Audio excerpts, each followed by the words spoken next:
한국국어교육과에서 3학년으로 재학하고 있습니다.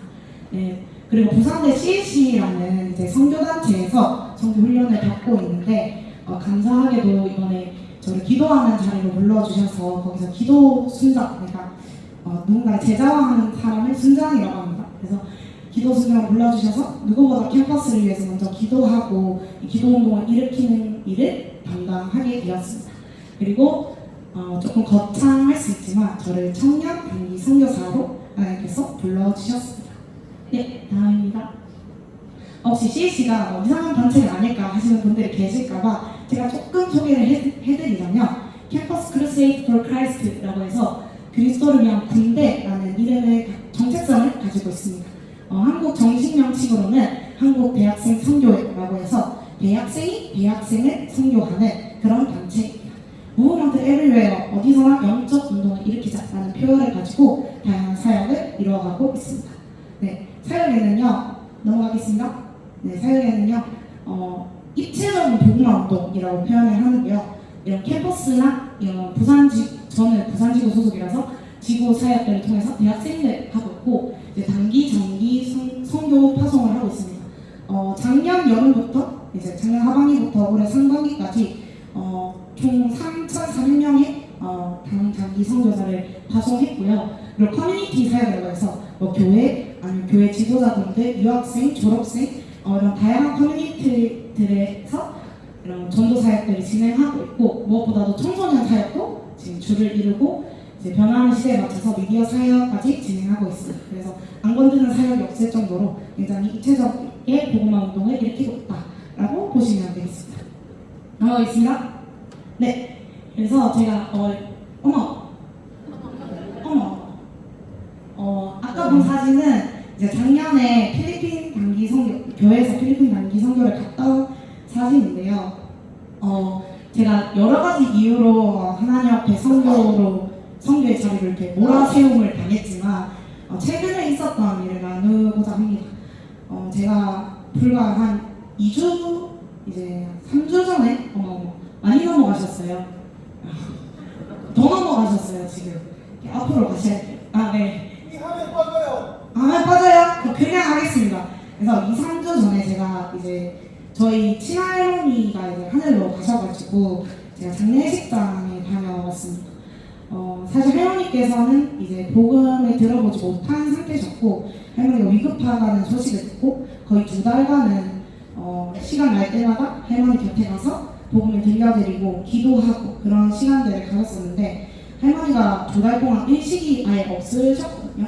그래가지고 사실 제 안에는 그런 의구심이 좀 들었어요. 과연 할머니가 복음을 들으셨을까? 믿으셨을까? 혹은 하나님께서 정말 할머니를 구원하셨을까? 라는 그런 의구심과 내가 할머니 건강하실 때 더 빨리 복음을 안전하고 뭐 했지? 라는 이런 죄책감, 이 2가지 감정이 저를 좀 많이 괴롭혔었던 것 같아요. 근데 하나님께서 그런 어려운 마음들로 기도하는 자리로 나아가게 하셨을 때 온전한 믿음에 대해서 묵상하게 해주실 거예요. 보이지 않아도 느껴지지 않아도 신실하게 일하는 나를 믿고 가라 하시는 주님의 그 말씀을 들었을 때 하나님께서는 나의 어떠함으로 인해서 실수하시는 분이 아니시고 하나님의 가장 선하시고 신실하신 계획에 따라서 하나님만의 구원 사역을 이루어 가시겠구나 라는 확신이 제 안에 들면서 그런 마음이 많이 해소됐어요. 그래서 그 시간들을 보고 난 후에 다시 베트남 땅에 돌아봤을 때 베트남 땅도 사실 마찬가지거든요. 이 기독교 인구가 1.5%밖에 되지 않습니다. 베트남. 그래서 약 98.5%가 민간 신앙과 그리고 불교 그리고 혼합 신앙을 가지고 살아가고 있는데요. 할머니도 제가 아니었으면 평생 어쩌면 복음을 들어보지 못하고 가셨을 것처럼 이 베트남의 사람들도 전해주는 사람이 없어서 하나님의 이름을 알지 못하고 예수님의 복음을 알지 못하고 그래서 예수님의 이름을 부르지 못하고 그 죽음의 길로 간다는 게 마치 남의 이야기가 아니라 저의 이야기, 그러니까 제 가족의 이야기처럼 들리게 되었습니다. 그래서 하나님께서 참 이 시기에 저를 이 베트남 땅으로 부르시는 것이 신실한 하나님의 계획 속에 있다는 것을 완전히 확신하게 되었고 그래서 선교로 나아가는 마음이 그런 좀 더 네, 깊어졌다고 볼 수 있습니다. 네, 그런 식으로 저는 선교를 결단하게 되었습니다. 네, 제가 가는 베트남 H도시는요, 보안국가라서 H도시라는 보안 용어를 씁니다. H도시는 베트남의 수도이자 교육의 중심지라서 모든 베트남의 대학생들이 이 H도시로 대학교를 오려고 노력합니다. 그래서 저희같이 대학생 사역을 하는 사람들에게 아주 기회의 땅이고요. 아까도 말했지만 기독교 인구가 1.5%밖에 되지 않는 불모지 같은 땅입니다.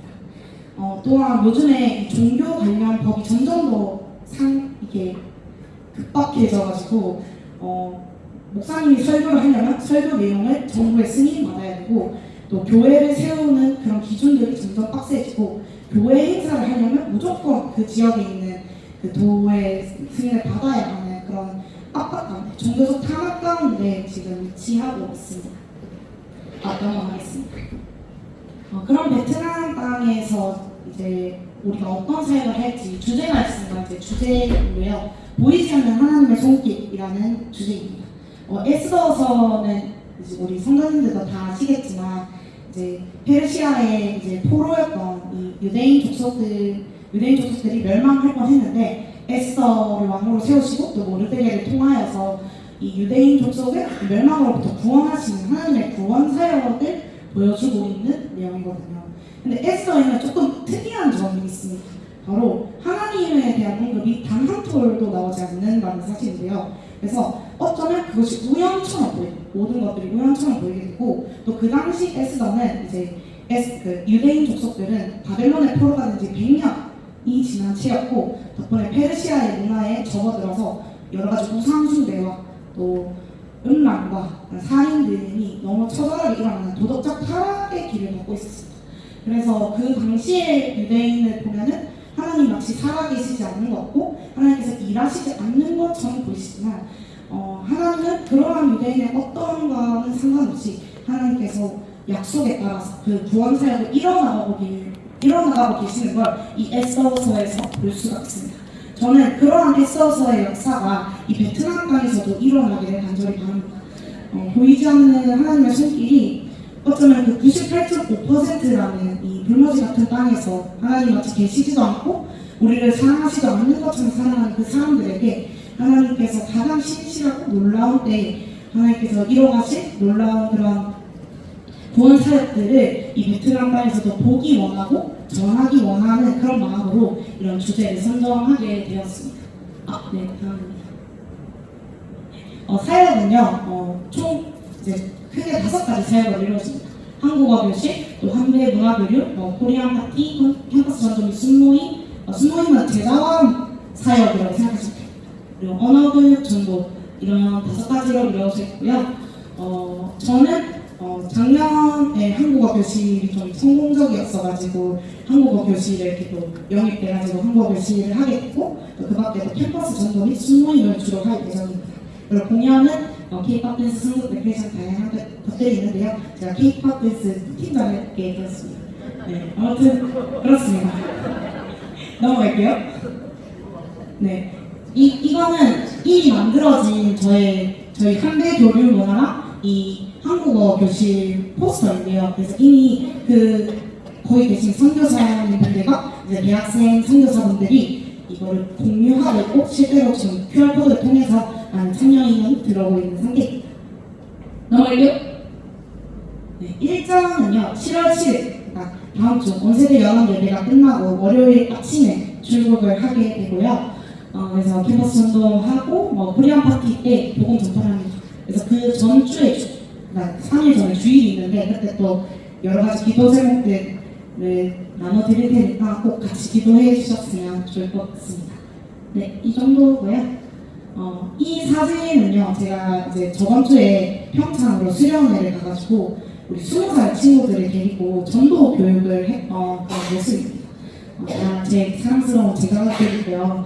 그래서 이런 것들을 하면서 참 느끼는 것들이 이제 저희 믿음의 선배이신 우리 성도님들 보기에도 저 너무 연약하고 부족한 사람이고 하나님 보시기에는 정말 우주의 먼지만한 그런 사람이고 제가 스스로 보기에도 나는 스스로는 아무것도 할 수 없는 사람이고 라는 생각을 많이 하게 되는 것 같아요. 근데 그 가운데서 그런 마음과 생각이 들 때마다 하나님께서 저를 세워가시고 이제 만들어가시고 저를 이렇게 누군가에게 또 전도하고 누군가의 영혼을 세우는 사람으로 이렇게 만들어가 주신다는 게 저한테는 너무 감격스러운 일인 것 같았어요. 그래서 그런 감격스러운 은혜가 제 안에 좀 있어서 이런 단기 선교를 계속해서 나아갈 수 있는 것 같습니다. 제가 단기 선교를 가장 좋아하는 이유는요, 이 은혜, 저의 감격스러운 은혜가 저의 것만이 아니기 때문이라고 생각합니다. 저를 위해서 기도하시고 또 후원해 주시는 많은 성도님들과 또 저희 팀들과 또 그 땅 가운데 여전히 하나님을 모르는 그런 영혼들에게도 같은 은혜를 누릴 수 있다라고 저는 생각해서 이 단기 선교를 참 좋아합니다. 그래서 우리 성도님들을 보내는 선교사의 자리를 초청합니다. 저와 같이 이러한 하나님의 영혼을 살려나가는 이 사역에 동참하시기를 바라는 마음으로, 그래서 하나님 안에서 정말 감격스러운 은혜를 함께 누리는 마음으로 여러분을 보내는 선교사의 자리로 초청합니다. 기도 제목은 뭐 여러 가지겠지만 저희 개인적인 기도 제목 두 가지는요, 어떤 순간에도 성령 충만함으로 믿음의 선택을 할 수 있기를 또 기도하고, 두 번째는 나의 삶을 향한 하나님의 뜻과 생각을 더욱더 알게 되어지는 시간이 되기를 함께 기도해 주시면 감사할 것 같습니다. 네, 지금까지 선교 보고를 마쳤고요. 제가 또 여러 가지 이야기들과 또 감격스러운 은혜들 가지고 올 테니까 여러분 뒤에서 많이 기도해 주시고 또 마음 가시는 분들은 후원까지 동참해 주시면 너무 감사할 것 같습니다. 네, 감사합니다.